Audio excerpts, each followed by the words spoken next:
Rapide tour de la lignes principale avec bien sûr le stand cinéma. Ici, on a Dynmicom Cinéma, un importateur-distributeur qui propose par exemple les fameuses lentilles anamorphiques panamorphes pour vidéoprojecteurs qui permettent d'avoir une image 2.35 en utilisant toute la surface d'un capteur au format 16/9. D'autres publications papier. Ici on a magnifiques amplis à tube Audio Space, distribués par STH Audio. Et alors, en m'enseignant tout à l'heure, j'ai vu que ce monsieur avait quelque chose que beaucoup aiment ici, ce sont des amplis, ici on a un bloc mono et ici un amplificateur intégré et qui fonctionne sur batterie. Une fois qu'ils sont rechargés, dès qu'on écoute, on dispose de 24 heures d'autonomie et donc on a une très bonne qualité puisqu'on est affranchi de tous les problèmes liés à une alimentation qui générait des parasites.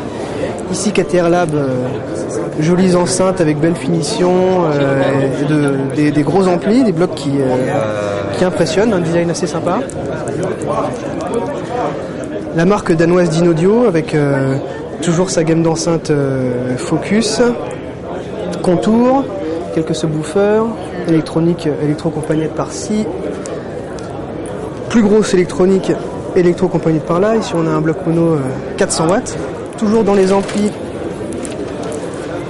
La marque Alcro qui présente ici par exemple son terrible bloc mono DM88. Je ne connais pas par cœur la puissance, mais vu la taille, regardez par rapport à la taille de ma main, c'est très très impressionnant. Ah oui, et j'allais oublier, la Dynaudio Saphir, enceinte faite par la marque à l'occasion de leur 30e anniversaire. Une finition assez magnifique, en forme apparemment de saphir. Un peu plus loin, on a les enceintes Out of Sound. Donc ici, on a la Stupa et là, surtout, on a la Accurate. Alors la Accurate, c'est très curieux, c'est une espèce d'ogive. C'est très très gros, avec on parle de 38 cm ici coaxial, avec un tweeter au milieu. Les haut-parleurs sont fabriqués par Fluxmag, c'est assez impressionnant. Toujours au chapitre impressionnant, parce que c'est un peu le sujet tout de même du salon, cette platine vinyle terrible, Vigère Atlantis. Donc il y a tellement d'éléments impressionnants sur cette platine qu'on aurait du mal à tous les décrire. On a par exemple ici un manomètre pour la pression exercée sur le disque, des suspensions, une complexité assez étonnante. Enfin, tout est... C'est quand même une très très grosse platine.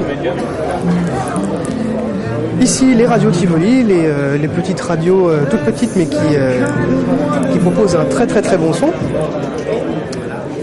Alors là, je m'apprête à rentrer sur le stand Kef qui présente par exemple ces petits satellites qu'on avait pu voir au CES, au profil assez fin, très jolie finition, bien sûr avec un haut-parleur IQ.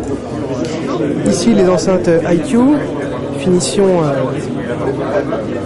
absolument magnifique, c'est très bien laqué, le bois en dessous fait assez vrai. D'ailleurs, c'est sûrement du vrai bois.